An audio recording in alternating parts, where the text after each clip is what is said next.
Hey, this is Horner. We're going to look at the problems for, this is 18.7 and 18.8. So the very first one says, what is the power dissipated by a resistor in the circuit if the EMF is 2 volts? So the first few problems that we'll encounter are pretty easy. Remember, power can be equal to several things, but for this one we're going to use the EMF times the current. Our EMF here is 2 volts coming from the battery, and then the current is 2 amps in the circuit. If you multiply those two together, you do get 4 watts. So super simple problem. Let's go ahead and take a look at the next one. This is number 62. They want to know what is the power dissipated by the resistor in the circuit if R is equal to 5 ohms and we've got a 2 amp circuit. So now we've got to switch gears and we're going to look at a different equation for power. So this power is equal to I squared times R. So this would be 2 squared for our current times the resistance of 5 ohms. And we end up with 4 times 5, which is 20 watts. So a little bit more complicated problem, but not much. For the next problem, this is number 63. It says, what is the current in a 60-watt bulb when connected to a 120-volt EMF? So now we're just rearranging our equation for power. So here current is equal to power divided by the EMF. Power here is 60 watts. We're going to divide that by 120 volts, and you end up with 1/2 of an amp. For number 64, it's our next question. It says, what is the resistance of a 40-watt, 120-volt light bulb? So here's our third equation for power. Power is equal to V squared times V squared over R, sorry. So R here is equal to V squared all over the power. Our voltage or potential difference here is 120 volts. We need to square that and divide by the power, which is 40 watts. So we end up with 360 ohms. For the next problem, this one is number 66. We have a automatic cat feeder, does not have a power rating listed, but it does have a label stating that it draws a maximum current of 250 milliamps. They want to know if the feeder uses 3 1.5 volt batteries connected in series, what is the maximum power consumed? So the first thing we need to do is we have the batteries in series, so we need to find what is the total potential difference. So we're going to take 1.5 and add it 3 times, or just multiply by 3, and you'll end up with a total potential of 4.5 volts. Now we can plug it into our power equation. Power is equal to the current times the EMF, which is the potential difference in the battery. So we have 0.25 amps times 4.5 volts, and we end up with 1.13 watts, and that was number 66. For number 69, this one's a lot more difficult, and it's more difficult because there's several things that they want us to do in this one, A, B, C, D, and E, and on top of that, we need to use some Kirchhoff's rules in order to fully complete our VERP table. So let's go ahead and set up our VERP table V, I, R, and P. And there's several things in this one, so we're going to have a lot of different columns or rows. So here I'm going to go ahead and put one row. Here's another row. I'm going to leave a little bit more space for this one. I'm going to do a shorter one here, another shorter one, another bigger one, and that should be enough. So that should help us as we go through. So I've already done this one, so I know how many columns there are, but you would, as you do it, you can just add them as you go if you want to. Very first thing we need to do is take a look at the circuit and kind of analyze what's going on. So I have a 120 volt power source or potential difference here in the battery. Then we go through all of these different circuit elements. So they're all resistors. We do have some of them that are in parallel. We have some that are in series, and then when we combine them, we will have more of a mess here, so we need to simplify some things. First thing I would do is simplify the 40 and the 20. Because they're in series, we know that that's going to be 60. For the bottom one, we've got 70 and 20, so we know that those together are 90. Now I've got a 60 ohm and a 90 ohm resistor in parallel. So we need to go ahead and find out what is that total parallel resistance. So 1 over the resistors in parallel should be 1 over 60 plus 1 over 90. that would be equal to 1.67 times 10 to the negative second, and we can add that to 1.11 times 10 to the negative second, and you end up with 0.0278, but that is 1 over RP. That's not RP, so when we have RP, we take 1 over the 0.0278, and we end up with a nice round number here of 36 ohms. So this big branch right here, this whole thing, if I treat it as one thing, ends up being 36 ohms. Okay, so I've got 60 ohms here, 90 ohms here, and then 36 ohms for the top. Awesome. Let's go ahead now that we have that. We need to, once we have that, we can go ahead and put some numbers into our chart here. So I'm going to start with the 40 and the 20. So I know this one's 40, this one's 20. And then at this point, I'm going to put an S in this box, and it's going to be the sum of the 40 and the 20 in series. So 60. So this doesn't stand for sum, it stands for series. And I'm going to put brackets there just so that we don't include it, and we can kind of separate that out a little bit, I guess. For the next two, we have the 70 and the 20. So there's the 70 and the 20. And if you add those together, you do get 90. And then we need to go ahead and put this S in. And then we have a parallel part. So let's go ahead and find the parallel. So the parallel will be between these two. So I'm going to just draw an arrow so I see what I did. Just helps me as I go through.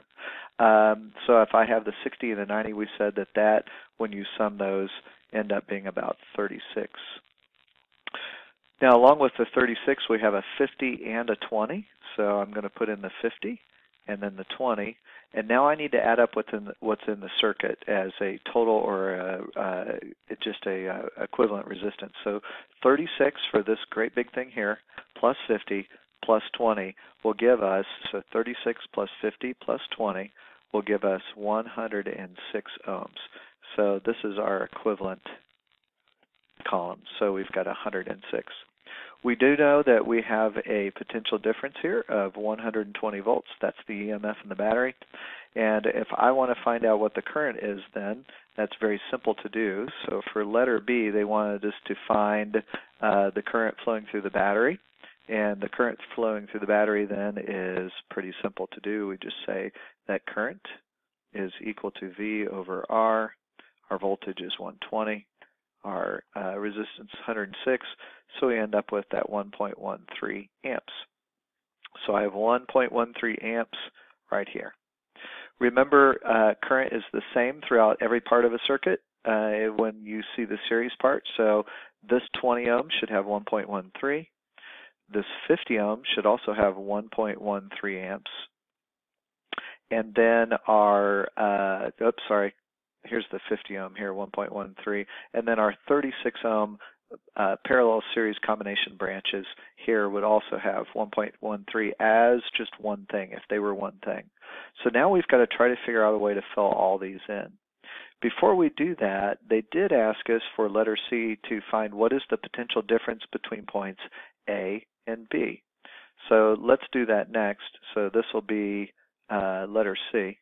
If I want to know those potential differences, I need to go ahead and find out what is the potential drop here in this 20 ohm resistor and what's the potential drop in the 50 ohm resistor. I can take 120 minus those two potential drops, and that'll give me the potential that's in this whole thing. And that will help me kind of see where my voltage is.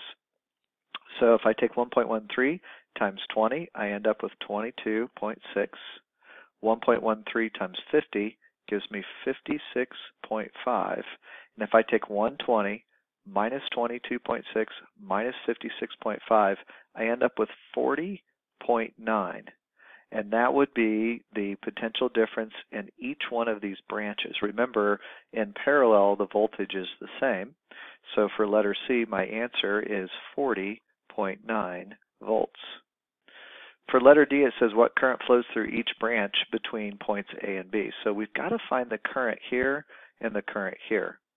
And there's no good way to do it using our chart, so we're kind of in trouble a little bit if we want to just use some of the basic rules. Instead now, we're going to use Kirchhoff's junction rule. So in that rule, remember we said that the current should be equal to the current in I1 plus the current in I2, or the current coming into the circuit should be the same as the current coming out.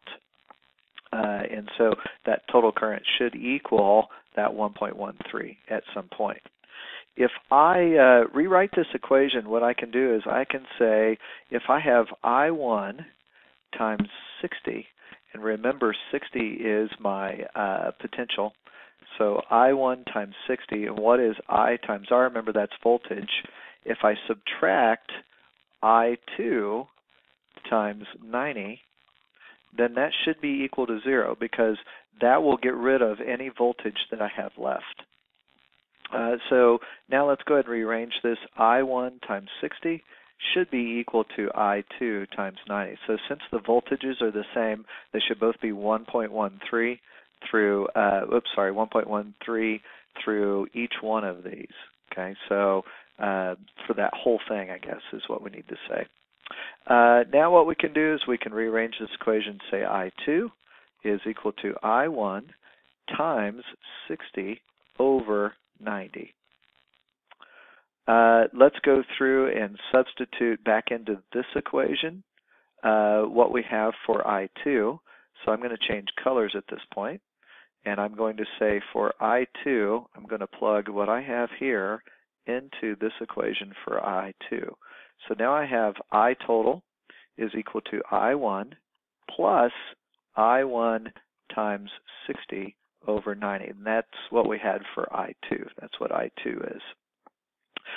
We can simplify this a little bit by factoring out an I1. So I is equal to, and I'm going to have I1.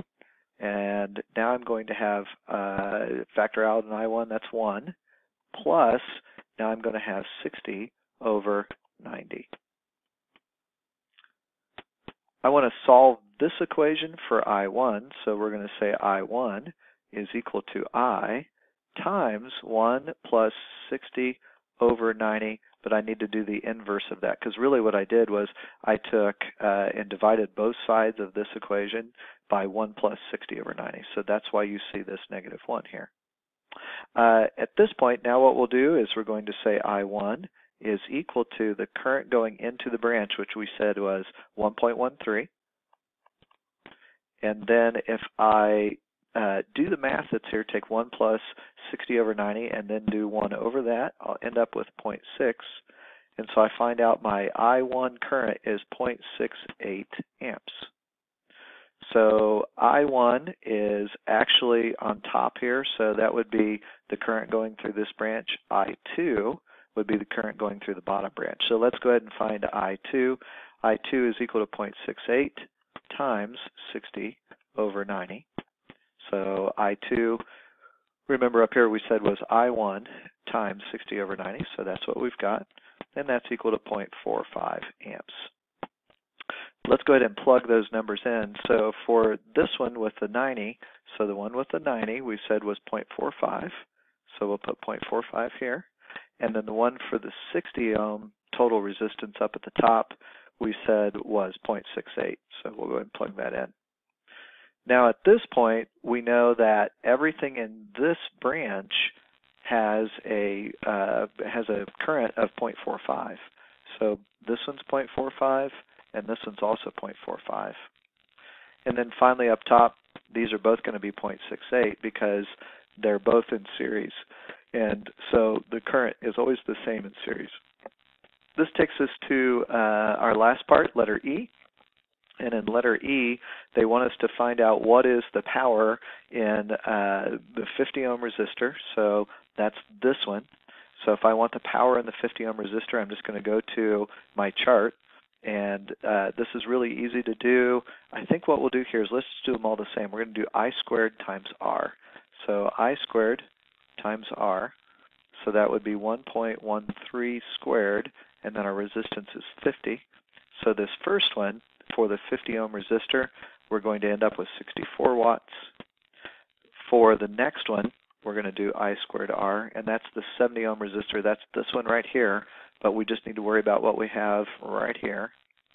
let's go back and actually put this one in our chart. So this is 64 watts. They want us to do the 70 and they want us to do the 40 ohm. So let's take, this is equal to 0.45 squared times 70, and 0.45 squared times 70 is going to give us 14 watts. That's what we've got in this resistor. And then in the last one, I squared R is equal to, now we've got 0.68 squared times 40. And if you do those, you should end up with 18 watts. So this last one is 18 watts. Now we've gone through and done all of the parts that we needed to do for this problem. Luckily for us, the next problem is a little bit easier to do. We can just go through and do it using just the rules that we had for our, oh, here we go, let's move this over. Use the rules that we have for our verb chart. So we're going to start with V, I, R, and P. And we'll go ahead and kind of put this chart in. We'll fill it in as we go. Let's go ahead and fill the chart in. We're going to start over on this side furthest from the battery, and we see that these two are in series. They look like they're in parallel, but there's only one path through them. So because they are in series, let's go ahead and list them. So this is 20 and 30. And then we're going to put a line, and then we're going to say that these are in series. So we're going to do this. And 30 plus 20 would be 50. Now we've got R2, and they said that R2 is 15 ohms, and R1 here is 10 ohms. And the reason that they did this is because you have another 15 ohm resistor here. So they're just trying to show you the difference between the two. Okay, so now we need to go ahead and figure out what is the parallel. So let's make these one thing. So the 30 and the 20 would be 50. So now I have a 50 ohm and a 15 ohm, which are in parallel. So I'm going to do 1 over the resistance in parallel is equal to 1 over 50 plus 1 over 15. I'm going to use decimal equivalents, so that'd be 0.02 plus 0.067. So I end up with 0.087, but that's not the resistance. We have to do 1 over that. So if I do 1 over 0.087, 0.087, that ends up with 11.5 ohms. So at this point, we're going to go ahead and let's put in, we have that 15 ohm resistor right here. And so with this one and this one, these two were in parallel. So we're going to draw another line. We're going to put a P here for parallel, and we know that that parallel branch is 11.5 ohms.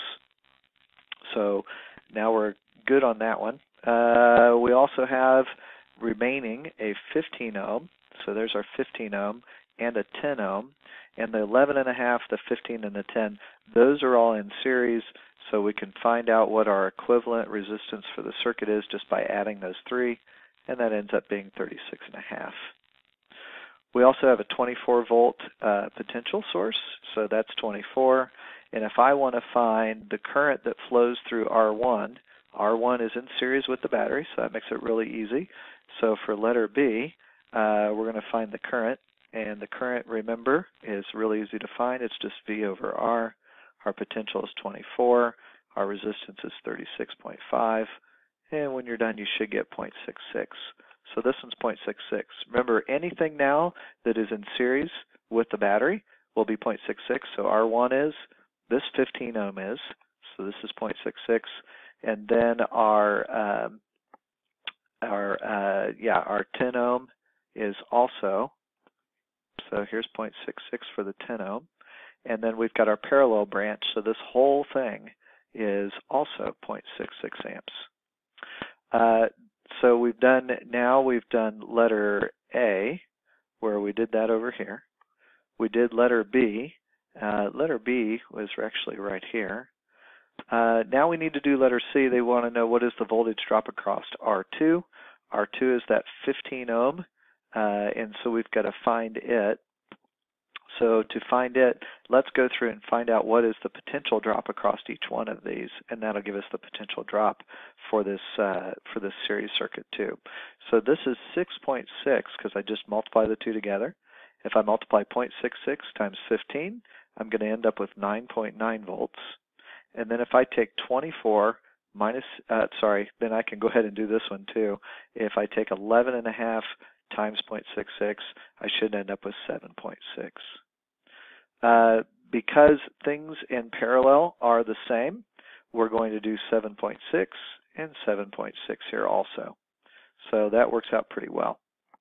They want us, so now we've done part C. For part D, they want us to find the current right here. And so the current at this point for the 15 ohm resistor is really easy to do. It's to do V over R. And if you do that, you end up with 0.51 amps. And then finally for letter E, they want to know how much power is dissipated in R2, which is this resistor right here. And so power is just I times V. If you multiply those two together, you should get about 3.88 watts. And that is your answer to letter E. So the verb chart was a lot more helpful in this one than it was in the other one. And that is the end of this problem set.